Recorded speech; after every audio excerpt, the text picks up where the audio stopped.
So the word chopper in power electronics, what do you mean by chopper? अब हमने basically chopper की सबसे पहले इंट्रोडक्शन के बारे में बात करेंगे। तो हमें पता है कि as invention and use of technological devices are increasing, our need for electricity is also increasing. जैसे जैसे हमारा ऑटोमेशन आ रही है, हम आगे आगे जनरेशन में ट्रांसफर हो रहे हैं, हमें इलेक्ट्रिसिटी की जरूरत ज्यादा से ज्यादा पड़ रही है। ठीक है, हर चीज हम ऐसी सोच के ला रहे हैं, हमारे माइंड में ऐसी होती है कि हम खुद काम ना करें, कोई सर्किट काम करता रहे और हमें वही चीज का आंसर देता रहे। मतलब हम मशीन्स के द्वारा काम करवा रहे हैं मैन पावर के अलावा। अब मशीन को काम करने के लिए इलेक्ट्रिसिटी चाहिए, और इलेक्ट्रिसिटी की जरूरत या डिमांड उतनी ही बढ़ गई है जैसे जैसे टेक्नोलॉजी बढ़ रही है। ठीक है, तो meet with this need of continuous electricity various methods and systems are being introduce. और अब इस इलेक्ट्रिसिटी की डिमांड को पूरा करने के लिए बहुत सारे सिस्टम बनाए गए हैं या बहुत सारे मेथड्स जो है उसको डेवलप किया गया है ताकि continuous electricity मिल सके सबको।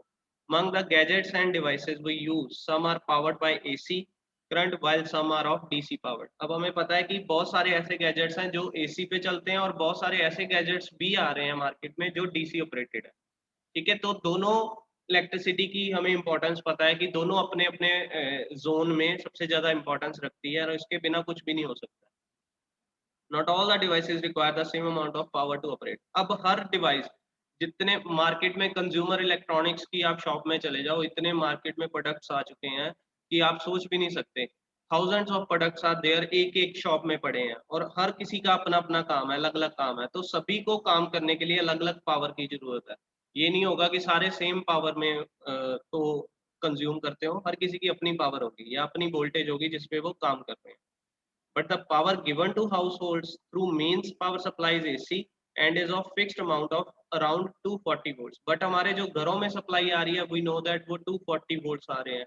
ठीक है, 240 volts जो है वो फिक्स्ड आ रही है, बट हमें जो गैजेट्स चलाने के लिए पावर चाहिए that is all of different power. मतलब हमें, अगर मैं चला रहा हूँ एलसीडी चला रहा हूँ तो उसके लिए पावर कुछ और वो कंज्यूम करेगी। अगर मैं लैपटॉप चला रहा हूँ तो उसकी पावर रेटिंग अलग है।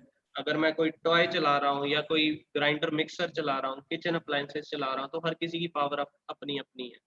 टॉर्च चला रहा हूँ, ठीक है, तो सबको पावर अलग अलग चाहिए, बट हमारे पास फिक्स्ड पावर आ रही है दैट इज एसी। और हमें सबसे पहले रेक्टिफायर सर्किट यूज करना पड़ता है कि उसको डीसी में कन्वर्ट करने के लिए। ठीक है, अब रेक्टिफायर तो कर लिया, अगर मान लो मैंने 5 वोल्ट का कर लिया, 12 का कर लिया, 18 वोल्ट का कर लिया, ये मैं रेक्टिफायर सर्किट से एसी टू डीसी कन्वर्ट कर सकता हूँ। बट क्या मेरे पास डीसी से डीसी को चेंज करने के लिए कोई मेथड है? जैसे एसी को हम चेंज कर सकते हैं या स्टेप अप या स्टेप डाउन, ये हम कर सकते हैं with the help of transformer. But मेरे पास एक डीसी की बैटरी पड़ी है दैट इज 24 वोल्ट डीसी, और मुझे वहां से 12 वोल्ट डीसी चाहिए। डीसी से डीसी कन्वर्ट करनी है मैंने, एंड उसको कम करके बाहर लेके आना है। तो मेरे पास वो कोई सर्किट अभी तक मैंने नहीं पढ़ा था, तो वही सर्किट की इंट्रोडक्शन आज हम डिस्कस करेंगे। Then to operate devices that work on DC current some converters are required. ठीक है, और जो सर्किट एक डीसी से, फिक्स्ड डीसी से वेरिएबल डीसी में पावर को कन्वर्ट कर रहा है, that circuit is known as chopper circuit. It is basically a DC to DC converter. अभी तक हमने ये वर्ड नहीं सुना था, हमने ये पढ़ा था कि एसी को स्टेप डाउन किया जा सकता है या एसी को स्टेप अप किया जा सकता है यूजिंग ट्रांसफार्मर। डीसी की बात कभी नहीं की थी कि डीसी को बढ़ा सकते हैं या कम कर सकते हैं। आज वो बात करेंगे कि डीसी को बढ़ाया भी जा सकता है और डीसी को कम भी किया जा सकता है। सीधा इनपुट डीसी लेंगे, आउटपुट भी डीसी होगी but of different level. So that circuit is known as chopper circuit. ठीक है, it is basically a DC to DC converter. आगे, chopper circuits are known as DC to DC converter, ये इसकी main line है। Similar to the transformer of the AC circuit, जैसे AC circuit में transformer होता है वैसे ही chopper circuit are used to step up and step down the DC power. They change the fixed DC power two variable DC power. ये एक fixed DC power input लेते हैं और उसको अपने अकॉर्डिंगली वेरी कर सकते हैं हम, अपने जो हमारी रिक्वायरमेंट है उसके accordingly. So variable DC power we will get on the output side. Using these, the DC power supplied to the devices can be adjusted to the required amount. It is nothing but a high speed switch। अब chopper के बारे में मैंने बता तो दिया कि एक सर्किट होता है जो डीसी को, फिक्स डीसी को वेरिएबल डीसी में कन्वर्ट करता है, बट ये एक जो ऐसा डिवाइस है जो सिंपली एक स्विच की तरह काम करता है। It is nothing but simple A high speed switch. एक ऐसी स्विचिंग करता है कि सिंपल पीछे से जो डीसी आ रही है ये कभी उसको ऑन करता है, कभी ऑफ करता है, कभी ऑन करता है, कभी ऑफ करता है, कभी ऑन करता है, कभी ऑफ करता है। तो ये उसको एवरेज आउटपुट जो होगी वो उसकी चेंज कर देगा डीसी। जो पीछे से पूरी एवरेज सेम आ रही थी कि इतनी हाई आ रही है, उसको ये कभी ऑन कर देगा, कभी ऑफ कर देगा, कभी ऑफ ऑन कभी ऑफ, उसकी एवरेज चेंज कर देगा, तो उससे ये वेरिएबल डीसी बन जाएगी। So this is basically a high speed switch which connects and disconnects the load from source at high rate to get variable or chopped voltage at the output। अब इसको chopper का नाम क्यों दिया है? जैसे हम किचन अप्लायंसेज में चॉपर यूज करते हैं, वो क्या करता है, हमारी किसी भी वेजिटेबल को काटने के यूज होता है। हम बार बार उसको काटते हैं, टक टक टक टक करते हैं, वो उसको छोटे छोटे टोटे कर देता है या छोटे छोटे पार्ट्स कर देता है। सेम ये वोल्टेज के छोटे छोटे पार्ट्स कर देगा, चॉप कर देगा उस वोल्टेज को जो रेगुलर आ रही है। That is why it is named as chopper। आगे चलते हैं। ये इसका डायग्राम है, सिंपल डायग्राम है चॉपर का। फिक्स्ड इनपुट वोल्टेज जो है वो इनपुट दी है हमने डीसी, और आउटपुट पे हमें वेरिएबल वोल्टेज मिलेगी जिसकी वेवफॉर्म आपको यहाँ नीचे दी गई है। फिक्स्ड डीसी ऐसी दिखती है और वेरिएबल डीसी जो है वो आपको ऐसे दिखेगी। अगर इसकी मैं एवरेज निकालूंगा that will be different from this fixed DC. ठीक है, और ये जो एवरेज है that depends on the duty cycle. I hope आप सभी को ड्यूटी साइकिल का पता होगा। That is nothing but T on divided by total time, कि ये टोटल टाइम है हमारे पास, इसमें से कितना टाइम वो जो सर्किट है वो ऑन रह रहा है, that is the duty cycle. ठीक है, और ये 0 से लेके 1 तक वेरी करता है, और यही ड्यूटी साइकिल के अकॉर्डिंगली हम आउटपुट जो है वो वेरी करेंगे। आगे चलते हैं। Devices used in chopper. अब चॉपर में हम चॉपर को पावर इलेक्ट्रॉनिक्स में यूज कर रहे हैं, तो इसके लिए जो डिवाइसेस होंगे that is also a power devices. कौन कौन से डिवाइसेस यूज करने वाले हैं हम? लो पावर एप्लीकेशन में जीटीओ यूज करेंगे, आईजीबीटी यूज करेंगे, पावर बीजेटी यूज कर सकते हैं, पावर मॉसफेट यूज कर सकते हैं। एंड हाई पावर एप्लीकेशन के लिए कि हाई पावर डीसी इनपुट ले रहे हैं और हाई ही आउटपुट ले रहे हैं, तो उसके लिए हम थायरिस्टर और एससीआर यूज करेंगे। These devices are represented as a switch। अब ये सारे devices switch की तरह काम करेंगे, ये माइंड में रखना है। And in a dotted box for simplicity, ये इसका सिंबल है चॉपर का। बेसिकली ये देखिए एक स्विच की तरह इसको बनाया गया, बट इसमें एक डॉटेड लाइंस दी गई हैं जो कि इसको स्विच से डिफरेंशिएट करती है। ठीक है, और ये जो लाइन है ये इसको शो करती है कि ये पावर डिवाइस है। ठीक है, सो डॉटेड बॉक्स में एक स्विच लगा दिया गया है। When it is closed the current can flow in the direction of arrow only. अब इसकी जो एरो की डायरेक्शन है ये सिर्फ यही शो करती है कि जब इसको क्लोज किया जाता है तो ये एरो जिस तरफ एरो है उसी तरफ करंट को फ्लो करवाएगी, ना कि बैक की तरफ आएगा। ठीक है, तो it is unidirectional switch जो कि एक तरफ सिर्फ करंट को अलाउ करता है पास करने के लिए। आगे चलते हैं। Chopper configuration.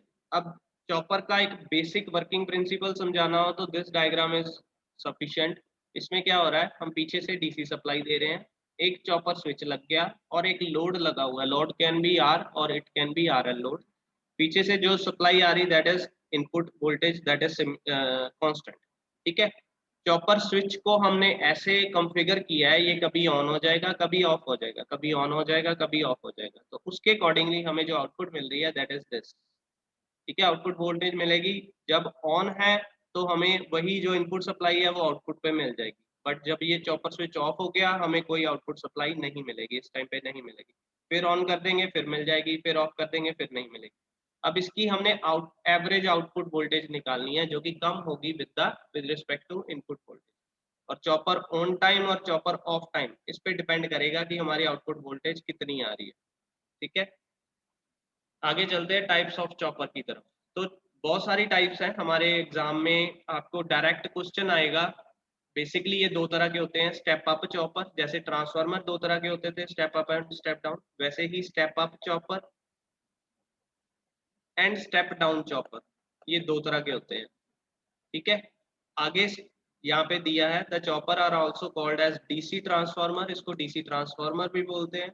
Similar to the transformer for AC there are basically two configuration of choppers, step down chopper and step up chopper. अब इसमें से जो स्टेप डाउन चॉपर है वो आगे 5 तरह में इसको शो किया गया है। Type A chopper, type C chopper, type D chopper and type E chopper. और उसमें से एक टाइप जो है वो स्टेप अप के लिए रखी गई है that is type B chopper. अब स्टेप डाउन चॉपर का मतलब क्या है, जिसमें हमें वोल्टेज कम होके मिल रही है, जो इनपुट वोल्टेज थी और जो आउटपुट वोल्टेज है, output voltage is always less than the input voltage, और वो चॉपर जो है उसको वो बोलते हैं हम स्टेप डाउन चॉपर। और उसकी अलग अलग टाइप्स है, type A, type B, type C, type D and type E. इसमें से कोई एक क्वेश्चन आ जाएगा आपको कि explain the type A chopper, explain the type B chopper, explain the type C chopper. तो अलग अलग टाइप्स करेंगे हम in the next video, but फिलहाल हम सिर्फ स्टेप डाउन और स्टेप अप चॉपर के बारे में डिस्कशन करेंगे इस वीडियो में। स्टेप डाउन चॉपर क्या होता है? आपने ना कभी भी आपको कभी जरूरत पड़ेगी कि आपके पास डीसी आ रही है 5 वोल्ट, तो आपको उस टाइम पे 10 वोल्ट चाहिए। आपके पास डीसी 5 है सिर्फ, हमें चाहिए 10 वोल्ट। तो या तो आप 5 वोल्ट की बैटरी एक अलग से लेके आओगे, उन दोनों को ऐड कर दोगे। अगर ऐसा नहीं करोगे आप, तो आपको एक कन्वर्टर होता है, कन्वर्टर सर्किट होता है, दो तरह के कन्वर्टर सर्किट होते हैं। एक होता है बूस्ट कन्वर्टर, एक होता है हाँ बक जी। कन्वर्टर। ये जिसने प्रैक्टिकली काम किया उसको पता होगा, जसप्रीत जैसे बोल रहा है उसको पता होगा। बक सर कन्वर्टर मैं क्या बनाया होता है? जी बूस्ट कन्वर्टर बनाया सर। हाँ जी, तुसी बनाया हुआ है। सो बक कन्वर्टर जॉब ਜਿਹੜਾ ਹੈ that is step down chopper। जो स्टेप डाउन चॉपर है ਉਹਨੂੰ ਹੀ ਬਕ ਕਨਵਰਟਰ ਕਿਹਾ ਜਾਂਦਾ ਹੈ, ਜੋ ਕਿ ਡੀਸੀ ਨੂੰ ਘਟਾ ਕੇ ਆਉਟਪੁੱਟ ਦਿੰਦਾ ਹੈ। ਐਦਾਂ ਹੀ ਜਿਹੜਾ ਸਟੈਪ ਅਪ ਚੌਪਰ ਹੋਏਗਾ ਉਹਨੂੰ ਬੂਸਟ ਕਨਵਰਟਰ ਕਿਹਾ ਜਾਂਦਾ ਹੈ, ਜੋ ਕਿ ਡੀਸੀ ਨੂੰ ਵਧਾ ਕੇ आउटपुट देगा। तो that is basically 2 kinds of chopper, और इनके 2 अलग अलग नाम है। हमने नाम से ही जज कर लेना कि ये चॉपर सर्किट्स है। जो स्टेप डाउन चॉपर है that is known as buck converter. ठीक है, बक कन्वर्टर बोलते हैं इसको। And it is use to reduce the input voltage level at the output side. ये क्या करता है, इनपुट वोल्टेज को कम करता है एट द आउटपुट साइड। और इसका जो डायग्राम है एक सिंपल डायग्राम है, that is not a very complicated circuit. एक सिंपल डायग्राम से इसको समझाया गया है। इसमें एक वोल्टेज सप्लाई दी है, यहाँ पे आप डायग्राम जरूर बनाओगे हर टॉपिक के। यहाँ पे डीसी वोल्टेज दी गई है, एक चॉपर सर्किट लगा है, एक फ्री व्हीलिंग डायोड लगा है और एक लोड लगा है। ठीक है, ये चॉपर सर्किट सीरीज में कनेक्टेड है विद द लोड, और लोड के साथ पैरेलल में कनेक्टेड है फ्री व्हीलिंग डायोड, जो कि इंडक्टिव सर्किट में हमें काम आने वाला है। तो इसके बारे में बात करता हूँ अभी। अब स्टेप डाउन चॉपर का ऑपरेशन के बारे में डिस्कस करते हैं, कैसे वर्किंग करता है। तो सबसे पहले उन्होंने कहा है कि when the chopper is turned on, जब इसको टर्न ऑन कर देंगे क्या होगा, ये एक सिंपल स्विच की तरह काम कर रहा है। सारी की सारी input voltage will be given to the load side. अब जो फ्री व्हीलिंग डायोड लगा है वो ऑपोजिट साइड में लगा है, मतलब it will be reversed biased. Reverse bias होगा तो ये ओपन सर्किट हो जाएगा, ये ओपन सर्किट होगा तो इसमें से करंट तो पास करेगा नहीं इस लाइन में से। तो सारा करंट जो इनपुट वोल्टेज थी वो सारी की सारी आउटपुट वोल्टेज में शो होनी शुरू हो जाएगी। तो सिंपल, जब ये टर्न ऑन किया जाता है, सारी की सारी जो इनपुट सप्लाई है that will appear across the load, that is VO will be VS बन जाएगा उस टाइम पे। आगे चलते हैं। जब सी एच को टर्न ऑफ किया जाता है, अब कुछ टाइम बाद, कुछ टाइम पीरियड के बाद हमने इसको टर्न ऑफ कर दिया, तो टर्न ऑफ हो गया तो ये ओपन सर्किट हो गया। ओपन सर्किट हो गया तो सारी की सारी इनपुट सप्लाई यहीं पे खत्म हो जाएगी, हमें आउटपुट पे वीओ विल बी 0 मिल जाएगा। सिंपल सर्किट, एक स्टेप डाउन, ये हमें मिल गया वीओ आउटपुट पे 0। अब हमारी आउटपुट बन गई ऐसी, सिंपल इनपुट बन रही थी ये दिस वन की सिंपल आ रही थी। आउटपुट में जब तक हमारा चॉपर ऑन है वो टी ऑन बन जाएगा, जब चॉपर को ऑफ कर दिया वो टी ऑफ बन जाएगा। इन दोनों को मिला देंगे, T on and plus T off, ये बन जाएगा टोटल टाइम। ठीक है, और यही चीज यहाँ पे दी है, T on is basically the interval in which chopper is in on state, T of is the interval in which chopper is in of state, V S है हमारी इनपुट वोल्टेज, वी ओ है हमारी load voltage, और T is the chopping period, that is T on plus T of. आगे इसका operation के बारे में मैथमेटिकल एनालिसिस करते हैं कि how it will work as step down chopper. ये हमें स्टेप डाउन क्यों मान रहे हैं हम। अब इसके बारे में क्या बताया हुआ है, when the chopper is on हमें वोल्टेज मिल रही है आउटपुट वोल्टेज Vs, जब चॉपर ऑफ है हमें आउटपुट वोल्टेज मिल रही है 0। अब इसकी एवरेज आउटपुट निकालनी है हमने, तो उसको इंटीग्रेशन करना पड़ेगा हमें। हम क्या आउटपुट ले रहे हैं, that is Vs dt। Vs हमारी इनपुट वोल्टेज, dt हमारा विद रिस्पेक्ट टू टाइम, इसको इंटीग्रेट कर रहे हैं। इंटीग्रेशन में अब हमारे पास ये चीज आ रही है, एक टी ऑन एक टी ऑफ फिर टी ऑन। हमने यहाँ तक सिर्फ कंसीडर करना है टाइम को, T on and T of के दोनों सम को। अब इन टोटल हमारे टाइम पीरियड में से जो यूजफुल टाइम है that is only T on. T of हमारे लिए यूजफुल नहीं है बिकॉज काम तो कर नहीं रहा था। तो हमने एवरेज अब निकालनी है, सिर्फ टी ऑन की निकालनी है, जीरो से लेके टी ऑन तक। ये हमने इंटीग्रेशन में यहाँ से लिमिट ले ली जीरो से टी ऑन, और 1/t बाहर रख लिया हमने, दैट इज टोटल टाइम। तो हमारी एवरेज आउटपुट वोल्टेज का फॉर्मूला होगा 1/t, जीरो से लेके टी ऑन तक लिमिट, और कितनी आ रही है वोल्टेज उस टाइम पे जीरो से लेके टी ऑन तक, वीएस। dt हमारा विद रिस्पेक्ट टू टाइम हो गया। अब इसको जब हम इंटीग्रेट करेंगे तो हमारे पास ये आ जाएगी VS T on divided by T. ये 1/t ऐसे ही रह गया। इसका जब हम इंटीग्रेशन करेंगे तो एक बार टी ऑन पुट करेंगे, एक बार जीरो करेंगे, माइनस कर देंगे दोनों को। जब हमारे पास रहेगी VS T on only, zero वाली टर्म जीरो हो जाएगी। तो इसको जब हम लिखेंगे, हमने पढ़ा है ड्यूटी साइकिल जो होता है हमारा, that is T on divided by T on plus T off, और T on plus T off जो हमारा होता है that is called the total T. तो हमारा duty cycle is known as T on divided by T. अब यहाँ पे टी ऑन भी है, यहाँ पे टी भी है, टी ऑन बाय टी को हम डी लिख सकते हैं, तो हमें मिल गई डी वी एस। ये हमारी एवरेज आउटपुट वोल्टेज होगी, ठीक है। और ये डिपेंड करेगा हमारा डी क्या है। जो डी की वैल्यू है दैट इज बेसिकली जीरो से लेके 1 तक वेरी करती है।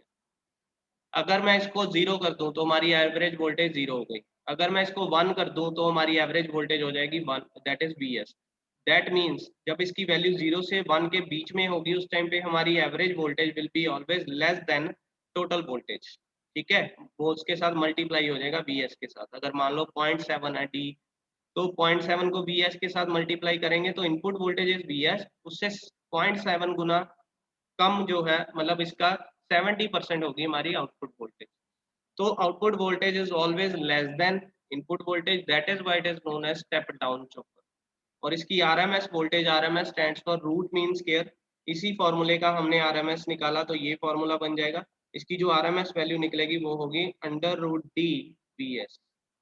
और इफेक्टिव इनपुट रेजिस्टेंस जो होगी वो होगी हमारी आर अपॉन डी, जो इसका आर लोड लगा है और जितना ड्यूटी साइकिल आया है हमारा उस पर डिपेंड करेगा इसकी इनपुट रेजिस्टेंस क्या है। So that is basically step down chopper. और इसका ये जो फॉर्मूला है डीवीएस का, इससे पता चलता है हमें कि ये स्टेप डाउन कर रहा है वोल्टेज को।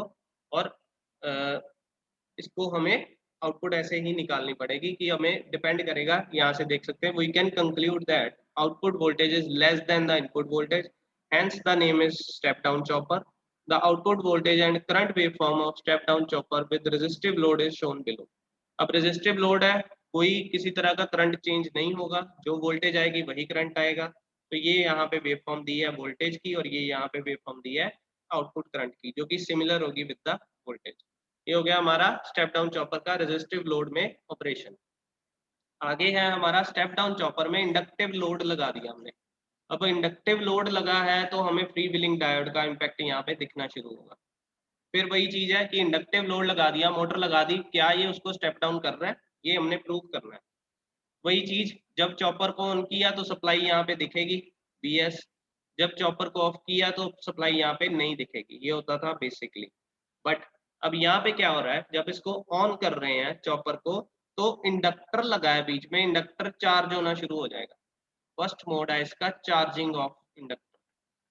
अब इंडक्टर चार्ज हो रहा है, हमने पीछे से सप्लाई ये दी है। जब इंडक्टर चार्ज होगा तो हमें सप्लाई आउटपुट पे ये मिलेगी, it will increase with delay. ये एकदम से हमें आउटपुट नहीं मिलेगी, ये हमें थोड़ी बढ़ के मिलेगी ऐसे। तो ये हो गया हमारा इंडक्टर का इफेक्ट। बट जैसे ही यहाँ पे देखिए क्या है, during on time of chopper हमें जो वी एस मिल रही है वो दो चीजों से मिलके मिल रही है, एक वी एल एक वी ओ। वी एल इसमें से निकालेंगे, वी एल होता है हमारा L D I over D T. तो वी एल एक साइड पे कर लिया और हमारा बन गया V S minus V O, ठीक है। और ये जो D I over D T है इसको इन्होंने डिफाइन किया है delta I over T on, कि टी ऑन के टाइम पे करंट कितना चेंज हो रहा है, that is the current change. इतना करंट चेंज हो रहा है इसमें, दैट इज डेल्टा आई। तो उसको ये मान लिया। अब उसमें से जो peak to peak load current है उसकी वैल्यू ये निकाल ली। ये आप नोट कर सकते हैं, V S minus V over L T O, इस फॉर्मूले से ये वैल्यू निकाली डेल्टा आई। आगे चलते हैं।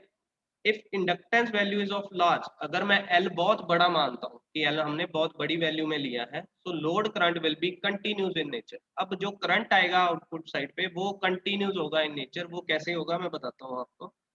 When the chopper is of, जब चॉपर ऑफ होगा, यहाँ से मैंने चॉपर को ऑफ कर दिया, तो जो इंडक्टर लगा है यहाँ पे डायोड लगा है फ्री व्हीलिंग, और यहाँ पे एल लगा है, और ये लोड है। अब इंडक्टर जो चार्ज हुआ था वो डिस्चार्ज होना शुरू हो जाएगा पीछे से, अगर सप्लाई बंद भी कर दें। इसकी जो चार्जिंग हुई थी वो डिस्चार्ज होना शुरू हो गया, और वो कहाँ से होगा, इस फ्री व्हीलिंग डायोड को वो कर देगा फॉरवर्ड बायस। फॉरवर्ड बायस किया तो सारा करंट यहाँ से आईएल निकलना शुरू हो जाएगा। दैट मीन्स जिस टाइम पे करंट बड़ा था, अब करंट को जीरो होना चाहिए था पीछे से सप्लाई बंद होने के कारण, बट वो जीरो नहीं हुआ। वो क्या हुआ, वो कम होना शुरू हो गया, क्योंकि ये इंडक्टर डिस्चार्ज होना शुरू हो गया। जैसे ही कम हुआ, हमने चॉपर को दोबारा ऑन करेंगे तो ये दोबारा चार्ज होना शुरू हो जाएगा। ये हमें ऐसे वोल्टेज मिलेगी, that is continuous in nature, जो कि इंडक्टिव लोड में अच्छी बात है।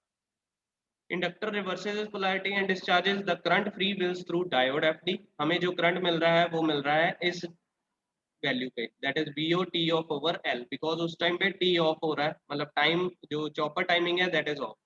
तो हमें दोनों को इक्वेशन को इकट्ठा किया तो एक टी ऑन की इक्वेशन हो गई, एक टी ऑफ की हो गई। इनको हमने टी ऑन टी ऑफ एक साइड पे कर लिया, ये चीज आ गई। ठीक है, इसमें से ये फॉर्मूला चेंज किया तो हमारे पास ये इक्वेशन आ गई, that is V S over V not is equal to T on minus T off divided by T on. अब इसमें से हमने आउटपुट वोल्टेज निकालनी है, तो ये उधर ले गए बीओ को, बाकी चीज इधर ले आए, तो हमारे पास ये आउटपुट वोल्टेज आ गई, दैट इज डीबीएस। अगेन वही चीज आ गई, T on over T multiply by BS.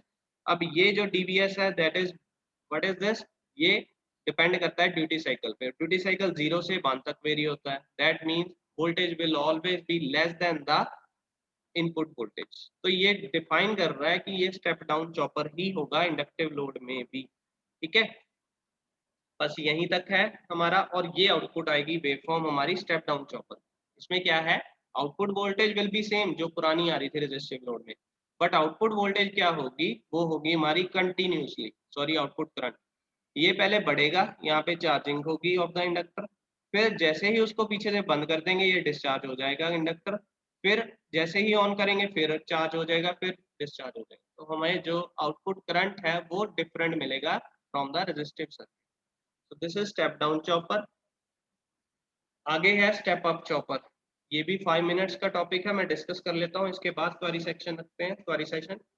तो स्टेप अप चॉपर क्या है, this is known as boost converter. ये होता है बूस्ट सर्किट।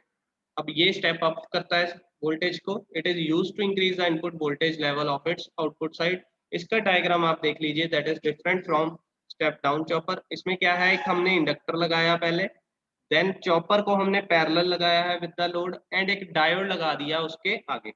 तो ये सर्किट है स्टेप अप का, ये आप बना लीजिए, एक डिफरेंट सर्किट है। ये सर्किट कैसे काम करेगा, जब चॉपर को ऑन कर दिया क्या होगा, it will be act like short circuit.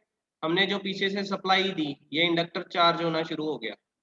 ठीक है, और ये इंडक्टर जब चार्ज हो रहा है तो करंट कहाँ से फ्लो करेगा, सिर्फ इधर से। इधर से क्यों फ्लो कर रहा है, बिकॉज यहाँ पे चॉपर लगा है, चॉपर शॉर्ट सर्किट है, तो सारा करंट है इधर से निकलना शुरू हो जाएगा।